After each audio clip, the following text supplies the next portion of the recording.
इस बार एक अजब संयोग है। दो विपरीत धारणाओं का योग है। एक और अहिंसा की मशाल जलती है तो दूसरी ओर हिंसा का प्रतीक भस्म होता है। पर प्रश्न ये है, क्या रावण सच में जलता है या फिर हर दहन के बाद वो और गहरा हमारी आत्मा में घर करता है। सो हेलो फ्रेंड्स, मैं मनीषा फिर हाजिर हूँ आपके अपने चैनल पोएट्री बाय मनीषा में एक और नई कविता के साथ।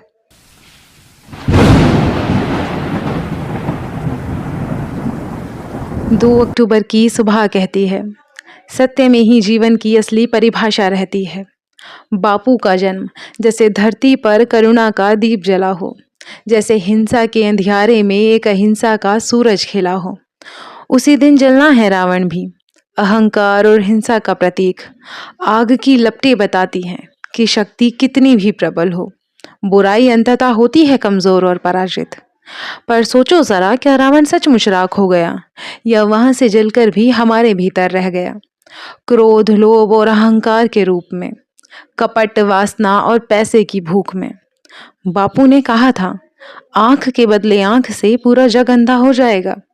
फिर भी हम हथियारों को देवता मानते हैं और प्रेम की भाषा को कमजोरी जानते हैं। अचंभा है, 10 सिरों वाला रावण ज्ञान, वेद और शास्त्रों का भंडार था, पर दुर्भाग्य के उसके ज्ञान पर भारी उसका अहंकार था।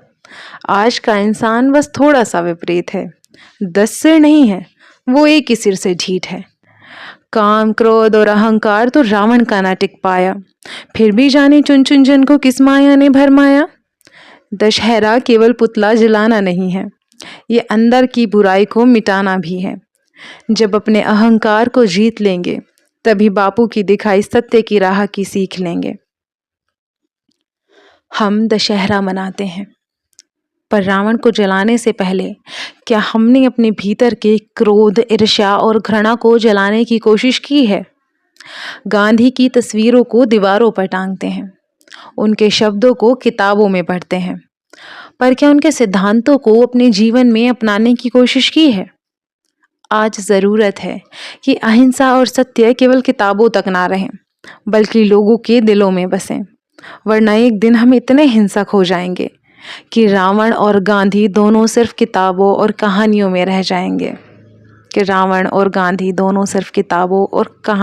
जाएंगे तो दोस्तों, अगर इस विषय पर आपकी भी कोई राय हो तो हमारे साथ ज़रूर साझा करें।